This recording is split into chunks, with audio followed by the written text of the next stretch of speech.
Hi again. This is my tape number two. I'm doing recording number two from my yesterday on Trayvon's murder.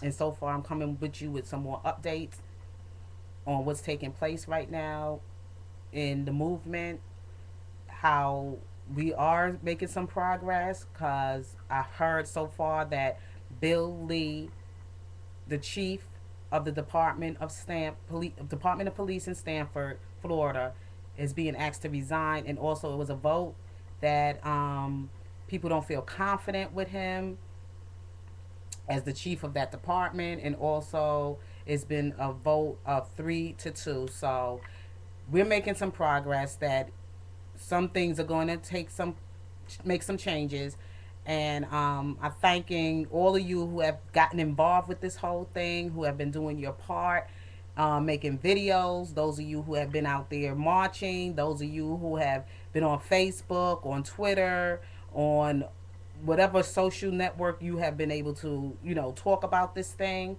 It has really been doing some good work for the life of Trayvon Martin, and I'll fight for justice for his life and for his parents, Tracy Martin and his mom, Sabrina Fulton, and the family and his siblings and everything else. Because I'm pretty sure there's so many people right now that are really looking for some comfort, some peace, some justice.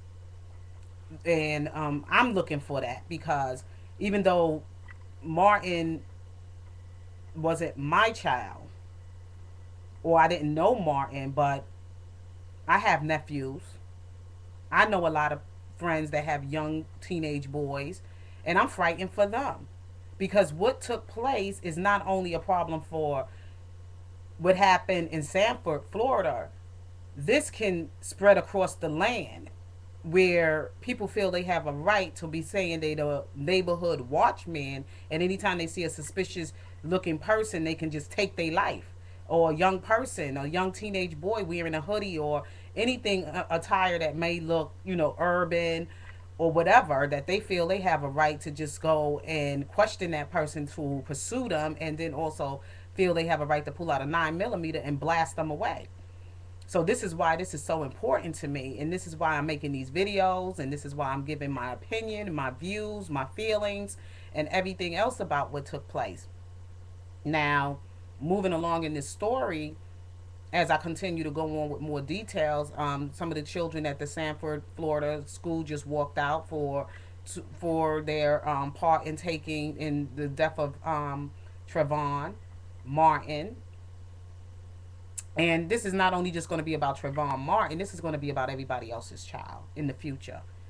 That Zimmerman, there are George Zimmermans that are out there that are looking for a reason to kill teenage urban young boys, or teenage urban black young boys. And like their life is not means nothing to society or to the world. And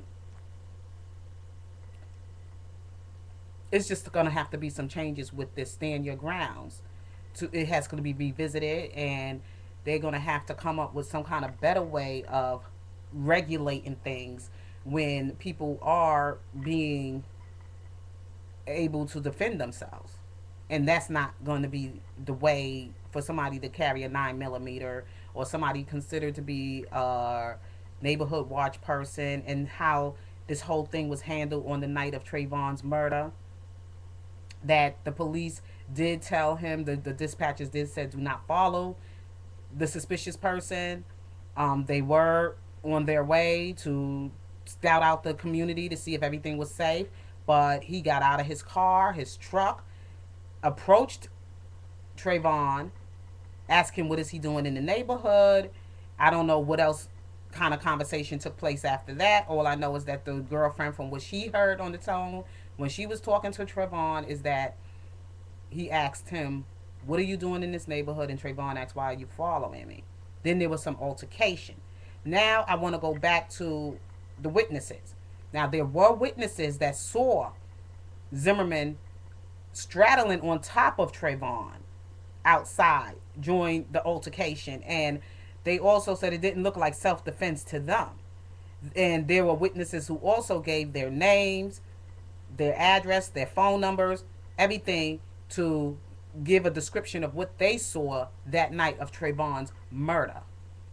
They gave this to the Sanford police. The police acted like they really didn't care. They just like went about their business and they never heard from the police or anything else like that. So we're looking for a lot of things being done at that Sanford Police Department. We're going to look for a lot of investigation. There's going to be some real thorough investigation going on because Zimmerman is not working alone. There is some other stuff going on behind Zimmerman. And his friend Frank Taffy, who came to Zimmerman's defense saying that his friend is not a racist. You're still here, living and breathing, and you're not the same color as Trayvon or the age of Trayvon. So that doesn't count. That he's not a racist. And people, you don't know people the way you really think you know people. Okay, because he just lost control. He really let his real true self come out that day because he was holding it in, and even under his mumbling breath, he was calling these coons, these effing coons. Okay, they had some specialists that know how to hear the recording of things and work with the how things are being done and how they know how to get the sounds of words that people say, even if it's said in a low tone or underneath. And they had a specialist come in, and I saw it today on CNN. And this guy is one of the best specialists they have right now in the States. And he investigated that tape, and I heard the coon.